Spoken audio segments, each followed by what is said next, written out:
Runs in a circle round attendees. Hi there, my name is Tercy Engelhardt, and I want to welcome you to the Unreasonably Grateful podcast, Living in Grace by Choice. And every week I say some version of, I am so grateful that you are here, and I mean it. Sometimes what we say maybe doesn't make that much of a difference if there's nobody there to listen. And so listening is equally as important as my sharing tidbits of wisdom I've gleaned from my now 40-year journey of recovering from sexual abuse as a teenager and then living an addictive lifestyle, dealing with an eating disorder for 20 years, from 16 to 36 years old. And here I am, 76 years old, and grateful to be here. So I'm so glad that you've joined me. However you got here, trust that. And I hope that you hear something today that helps you take your next step. What we're doing in this podcast is supporting one another in becoming the best version of ourselves, the version we were created to be, so that we can live from those imbued divine qualities rather than from our resistance, our wounds, our reasoning, our escape, whatever else might be running the show for you. So, yes, thank you. I don't have your answers, but sometimes we can hear something in somebody else's story that gives us a clue to our own answers, and that's my prayer for you. Okay, so this particular episode is called Fake News. Who do you say you are? Now, my sisters made it here. We're here. We've had a week together.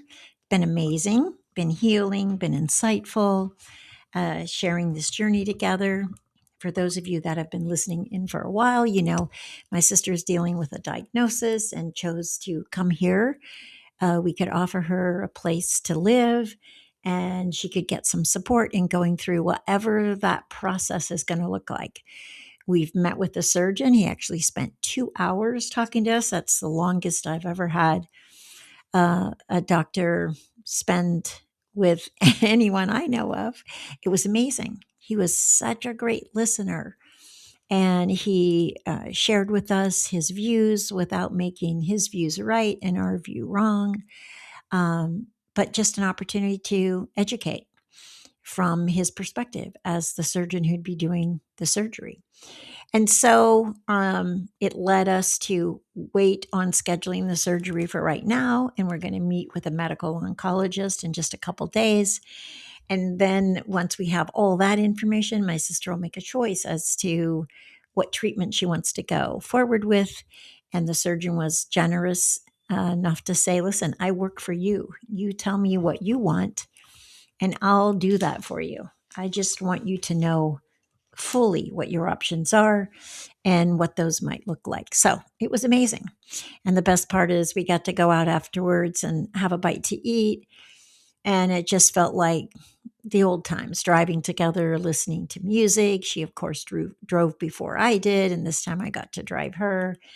And it was wonderful to have that time together, which is really so much of what I'm hoping for in this time together, is that we get to have these precious moments of healing and, yeah, better understanding one another, all we've been through, and the opportunity to support each other on the path that we're on. So, but one of the things I've discovered in this process is it's a great question to ask. Who do you say you are? Now, before my mother passed away, I got the honor and privilege of spending time with her. And I was committed that before my mother died, that she knew she was a good mom. And I've shared this in previous podcasts, but every day I would go to see her and every day I would say, Mom, do you know that you were a good mom? And she usually deflected that and made some comment like, well, I did the best I could. You girls weren't that easy. I loved your father, whatever. And one day she actually said I wasn't I? And that was so fulfilling. Now, it didn't last long. The next day I asked her, Mom, do you know you were a good mom? And she said, well, I wasn't always late like you are. Obviously, I was late to visit her that day. Anyway, I I was listening. I can notice and I can see, and I've shared with my sister that she diminishes herself, and that I encouraged her to treat herself like she treats her sons. Because I think it's so easy sometimes as a parent, maybe particularly a mother, to put everyone else's needs first. And while I think that's honorable and amazing and wonderful, I also think we're intended to care for ourselves, that we too are a vehicle for love to be expressed through. And that's not to have us be void of that love. It's the love that fills us and overflows, not the love that we miss and that we give out of maybe sacrifice or devotion or whatever. But we're not experiencing being a recipient of that love. And I think maybe all of us, certainly at times, see ourselves in judgmental ways. We're hard on ourselves. We do something that we wish we had done differently. And certainly we all have those. I do, lots of them. Living as an addict for 20 years leaves you with lots of opportunities to ask for forgiveness and to forgive. Um, and you can't go back and change those things, but we can ask to be forgiven, to forgive other people, and we can go on without carrying those wounds with us. That's what I mean by living from our imbued divine qualities versus living from our wounds, hurts, all those things that we resist or defend or protect or ignore or operate on top of. And it's my prayer that my sister gets that she's an amazing woman. She's been a great mom, yes, and she's an amazing woman in and of herself, just the way she is. She doesn't have to be fixed to be loved, to be chosen, to be included. None of us do. And I fall into that too. I think, well, then? No, right now, just the way you are, you can be loved, honored, chosen, valued, appreciated. And I personally believe God does. And for each of us, that might be the hardest lesson. We can maybe forgive other people, but self forgiveness may be the most difficult. We can view the good in others, but to see it in ourselves may be the greater challenge. And I know growing up in the 50s and 60s, that was considered conceited or selfish. But I don't think so now. I think that seeing ourselves the way God sees us is a choice. It's like, who do I believe I am? It's like the fake news. Are you going to believe all the opinions that can be broadcast today? Like every time I hear something about the world, I always ask, who said that?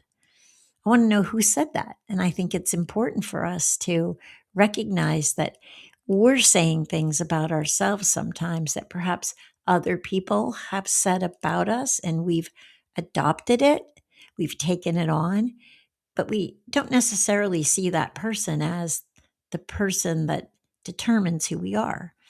I think it's better to look above. I think it's better to look beyond at the creator, creation, and look, who does God say I am?